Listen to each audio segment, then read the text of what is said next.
جس نبی کے اشارے سے سورج پلٹ سکتا ہے، جس نبی کے اشارے سے چاند کا سینہ چر سکتا ہے، جس نبی کے اشارے سے درخت دوڑ کے آ سکتے ہیں، یار جس نبی کے قدموں کو جبریل نے چوما ہے وہ نبی ہی اشارہ کر دیتا، وہ نبی ہی۔ اچھا ایک مثال دے دوں، سینہ کھل جائے گا۔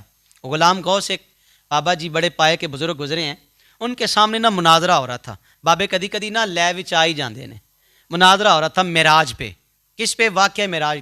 سامنے والا بندہ کہتا تھا میں نہیں مانوں، رٹ لگائی تھی میں نہیں۔ رات کے تھوڑے سے حصے میں نبی جا بھی سکتا ہے، آ بھی سکتا ہے، کس طرح ہو سکتا ہے، کس طرح ہو سکتا ہے؟ بار بار کہہ رہا تھا یہ ممکن نہیں ہے، یہ ممکن نہیں ہے۔ بابا جی غلام غوث کو نہ غصہ آ گیا، ہاتھ میں چھڑی تھی، ہاتھ میں کیا تھی؟ جاگ رہے ہیں باہر والے بھی جاگ رہے ہیں، ہاتھ میں کیا تھی؟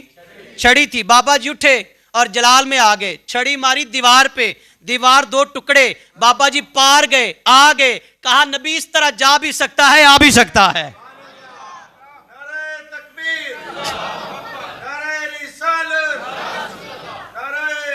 یا زندہ باد، زندہ باد، زندہ باد، زندہ باد، زندہ باد۔ اب یہ شان ہے خدمت گاروں کی، سردار کا عالم کیا ہوگا؟ اور صاحبو یہ تو ہمیں دکھانے کے لیے تھا، قیامت تک آنے والے لوگوں کے لیے یہ پیغام تھا، ہر شے لٹا دینا پر مصطفیٰ سے بے وفائی نہ کرنا۔ راہ میں جو بھی آئے اس کو ٹھوکر لگا کے مصطفیٰ کے قدموں تک آ جانا۔ نبی پاک علیہ السلام کے لبوں پہ تبسم تھا۔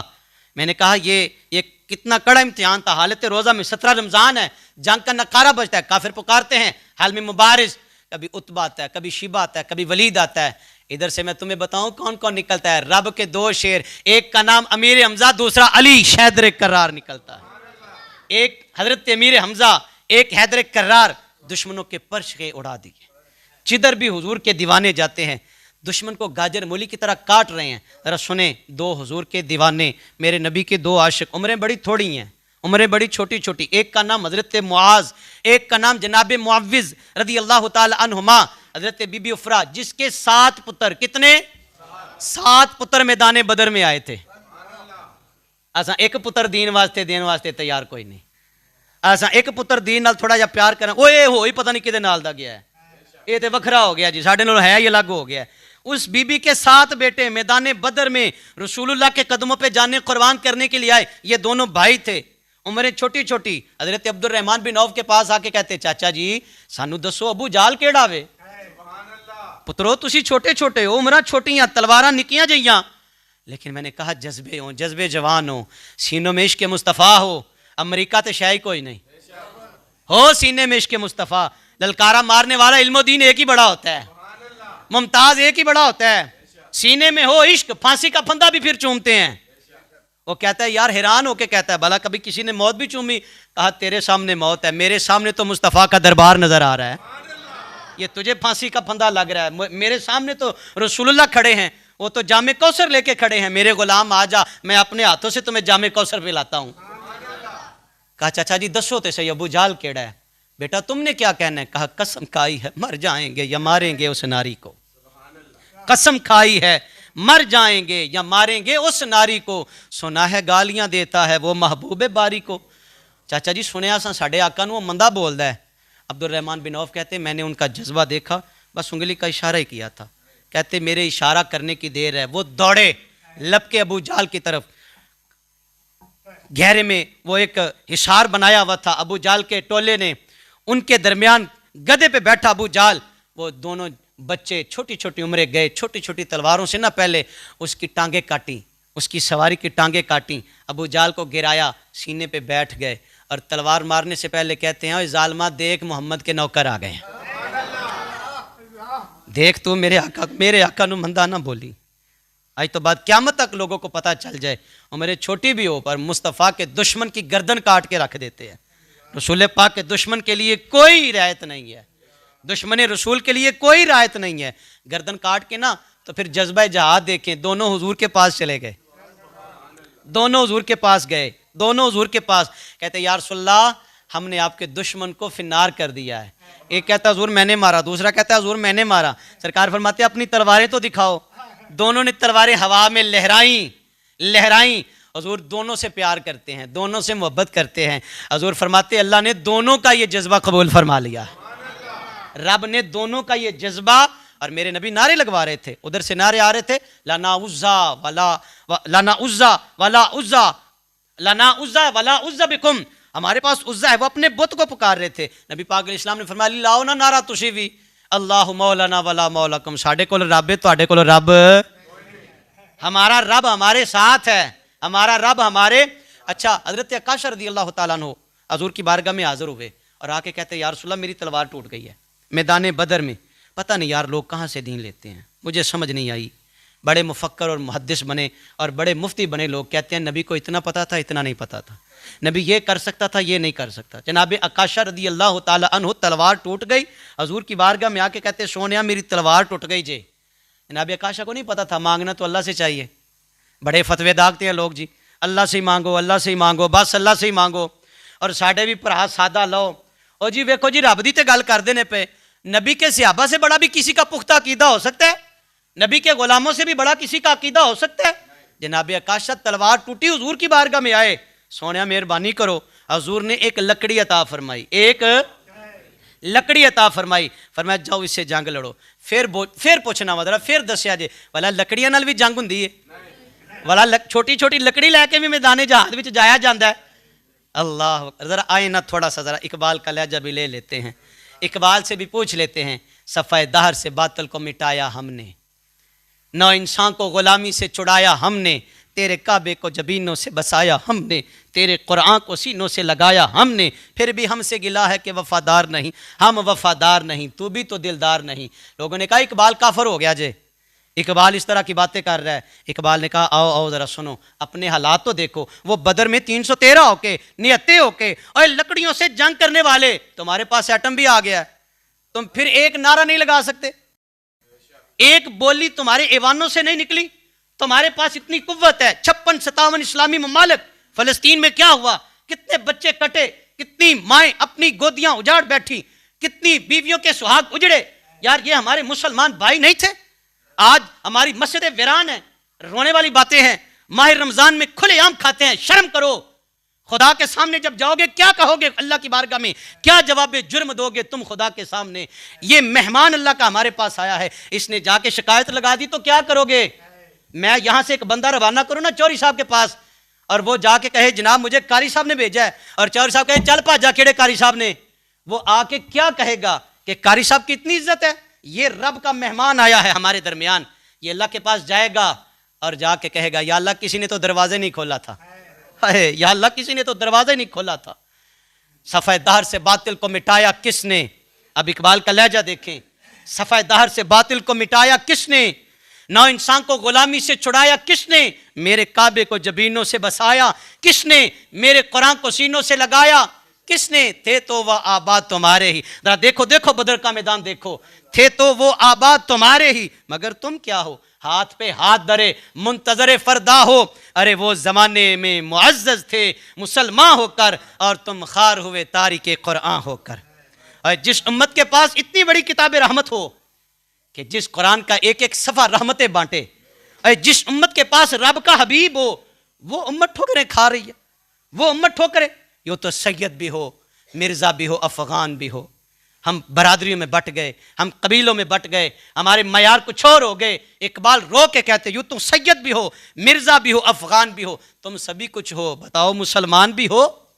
من میں جھانکیں، وہ لکڑی لے کے تلوار، وہ لکڑی لے کے میدان جنگ میں جانے والے، وہ بازو ٹوٹا حضرت معاذ رضی اللہ تعالی عنہ کا، تلوار پکڑی دوسرے ہاتھ میں اور چلانے لگے تو ٹوٹا بازو لٹکنے لگا، ٹوٹا بازو رکاوٹ پیدا کر رہا تھا۔ جذبے دیکھو یار، وہ جو ٹوٹا بازو لٹک رہا تھا نا، پاؤں کے نیچے دبایا، زور سے کھینچا، کہا نہیں نہیں یہ رکاوٹ بھی مجھے قبول ہے، یہ رکاوٹ بھی مجھے قبول ہے۔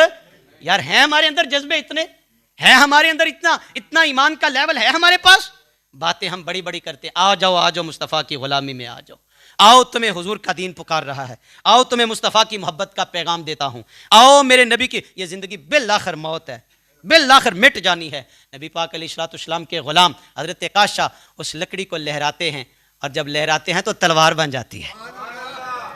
فضائے بدر پیدا کر، فرشتے تیری نصرت کو اتر سکتے ہیں گردوں سے قطار اندر قطار اندر۔ حضرت علی فرماتے ہیں میں نے دیکھا سفید رنگ کے لباس چٹے رنگ کے امام تعداد بڑی تھی سجے کبے جدھر بھی وینا مینوں فوج ہی نظر آتی ہے فوج ہی نظر آتی۔ عرض کی گئی یا رسول اللہ یہ کون لوگ تھے یہ کون تھے جو ہمیں نظر آ رہے تھے؟ میرے نبی نے فرمایا رب نے 5000 فرشتہ تمہاری مدد کے لیے بھیجا ہے۔ کنے فرشتے آئے سن؟ میں نے پہلے اشارہ کیا فرشتہ تو ایک بھی بڑا سی، فرشتہ تو ایک ہی کافی تھا، اپنی جانیں آفرین کے سپرد کرتے رہے مگر رسول اللہ سے بے وفائی۔ اور پھر جب ابو جال مرا تو 313 کو اللہ نے کامیابی عطا فرمائی، فتح کے نقارے بجے، 14 شہید ہوئے، ادھر کافروں کے 70 قتل کیے گئے اور 70 قیدی بنے۔ جب قیدی ہو گئے نا تو بات کو کلوز کرنا مقصوم ہے، نبی پاک علیہ الصلوۃ والسلام نے مشورہ کیا اپنے غلاموں سے اب بتاؤ یہ جو قیدی ہو گئے ان کا کیا کریں؟ انہوں نے کہا یا رسول اللہ، حضرت ابو بکر چونکہ نرم دل تھے کہتے یا رسول اللہ فدیہ لئیے تے چھڑ دئیے۔ حضرت عمر ذرا جلالی تھے کہتے سونے انہوں نے سانوں بڑے دکھ دیتے ہیں، یا رسول اللہ ہر ایک رشتہ دار کو آمنے سامنے کریں اور میں اپنے رشتہ دار کی پہلے گردن کاٹوں گا جنہوں نے آپ سے بے وفائی کی ہے، جنہوں نے آپ کو دھوکہ دیا، جنہوں نے آپ کو ستایا۔ آقا علیہ السلام نے جناب ابو بکر کا مشورہ قبول کیا اور اعلان کر دیا فدیہ دے دو اور رہائی لے لو۔ 1000 سے 4000 دینار تک فدیہ مقرر کیا گیا۔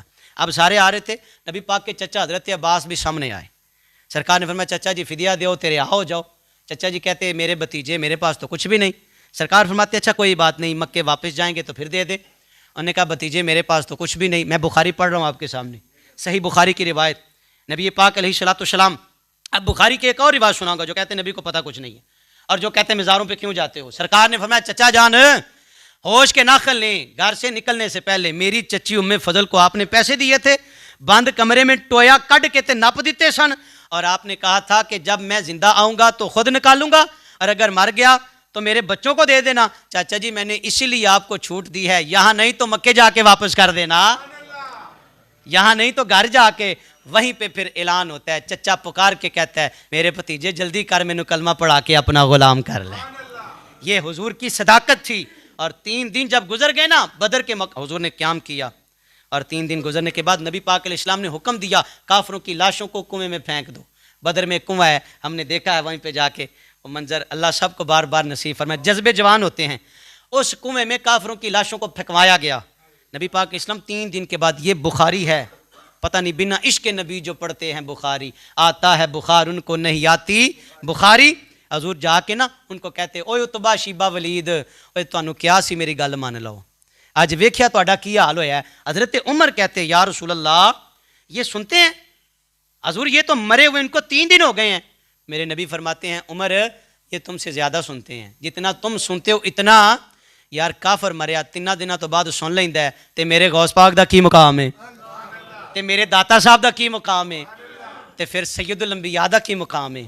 آؤ فضائے بدر پیدا کر، فرشتے تیری نصرت کو اتر سکتے ہیں گردوں سے، قطار اندر قطار ربی۔ ہمیں دامن مصطفیٰ سے وابستہ ہونے کی ضرورت ہے، وہ انفرادی طور پر ہو یا اجتماعی طور پر ہو۔ آپ حضور کے نیڑے آئیں، اقبال کہتا ہے کہ محمد سے وفا تو نے تو ہم تیرے ہیں، ارے یہ جہاں چیز ہے کیا، لوح و قلم تیرے ہیں، اما علینا الا